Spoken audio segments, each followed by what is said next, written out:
Well, the newly released film 50 Shades of Grey has got themes in it which are not new. We even find them in the Bible. Stories, of course, of rape, abuses of power.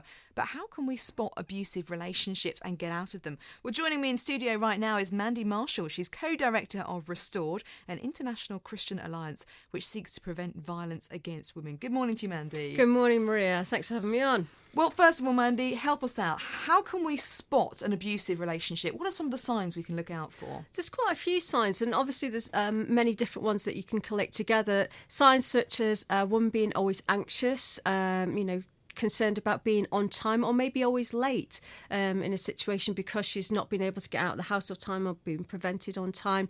If her partner's around, is always either staying close to her or he's not leaving her alone, is sticking to her, constantly checking her mobile phone. Lots of different things that when you look in isolation may seem a bit innocuous, but when it's a pattern, and this is an important thing, a pattern of instances over time, can start to see a build-up of a relationship that's not quite right.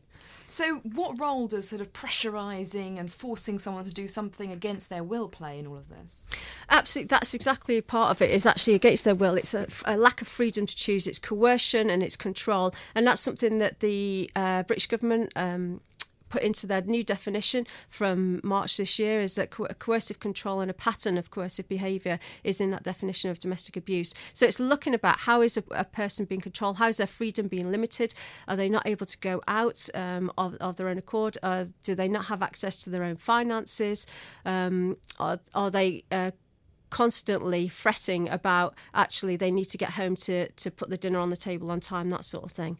So yeah, pattern of coercive control, absolutely right in there. So what sort of numbers of women do you think are in that sort of relationship situation in this country? Do we have any idea? Yeah, the Office of National Statistics updated last year, 30% of women and 16.3% of men in the UK have experienced domestic abuse. And that's a phenomenal amount of women. In fact, it's 4.9 million women will have suffered abuse from the age of 16. Now, if you think about that in the context of our churches and how many women in our churches, it works out to be 1 in 4. It's actually maybe increasing to 1 in 3.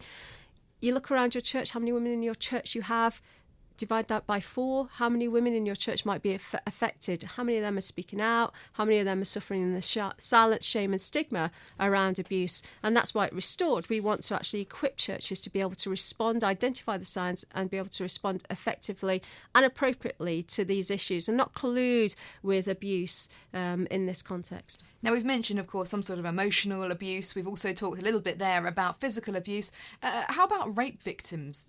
Is that also part of this whole thing of an abusive relationship? Yeah, obviously. In the UK, 85,000 women a year are estimated to be raped and 12,000 men. That's in England and Wales. That's the UK government published those figures last year.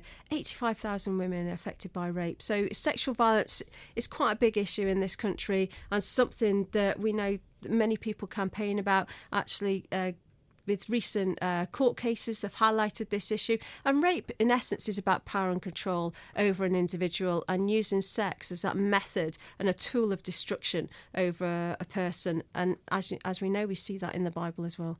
And is that sometimes in the context of a relationship? Because it's one thing to be raped by a stranger, but how about in the situation where someone's actually in a relationship with this person? Yeah, most of the people that are raped, actually 90% of the victims will know their perpetrator. So if you think about that context of a relationship, the relationship of trust, absolutely and utterly broken because they've trusted this person, they know this person, and then that person has actually used sex as a tool of destruction over them. Devastating statistic. Now, of course, a lot of people are talking about it at the moment because of this film 50 Shades of Grey that is out, which really centres on an abusive relationship, using sex as a means of power, control, rape and so on. Has it surprised you, the popularity of the film? In some ways, yes, and in some ways, no. I think what the books originally did was open up a door into an area of sex that wasn't previously accessible to the general public. And the classic thing is when that's only that form of information, people will naturally pull to it. And we're talking about BDSM or bondage, domination, sadomasochism. So in that sense, it's unsurprising that the literature has become so popular. I think considering all of the information that was out there when the books came out and the fact that we see that 50 Shades of Grey is actually abuse. There's so many different types of abuse contained in the book: emotional, structural abuse of power, physical abuse, sexual abuse in there. I think it is surprising that then people are actually choosing to go to see the film. And one of the things that has come up in the States that we're obviously at Restored we support is that people donate to charities that are working to prevent abuse rather than spend the money at the cinema.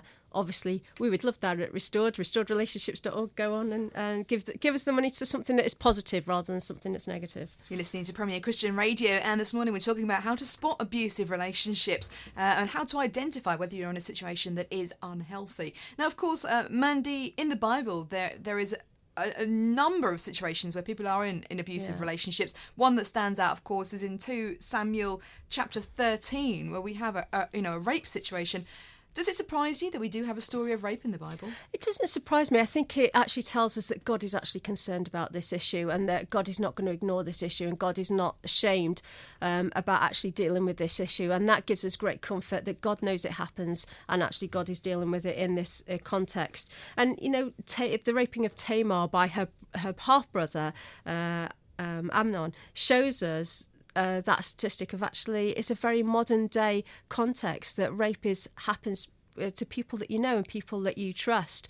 And the fact that there is a collusion by the men in the story to actually cover this up and to silence Tamar's voice. She goes afterwards to her brother Absalom's house, and he tells her to be quiet about it and to forget about it. It's something absolutely that as a victim of rape you cannot do. You want to seek justice.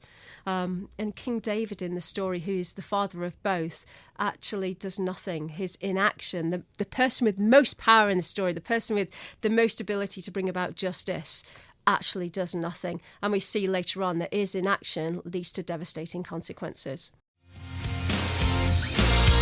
Tune in to Woman with Maria Rodrigues, weekdays from 10:35 a.m, only on Premier Christian Radio, where faith comes to life.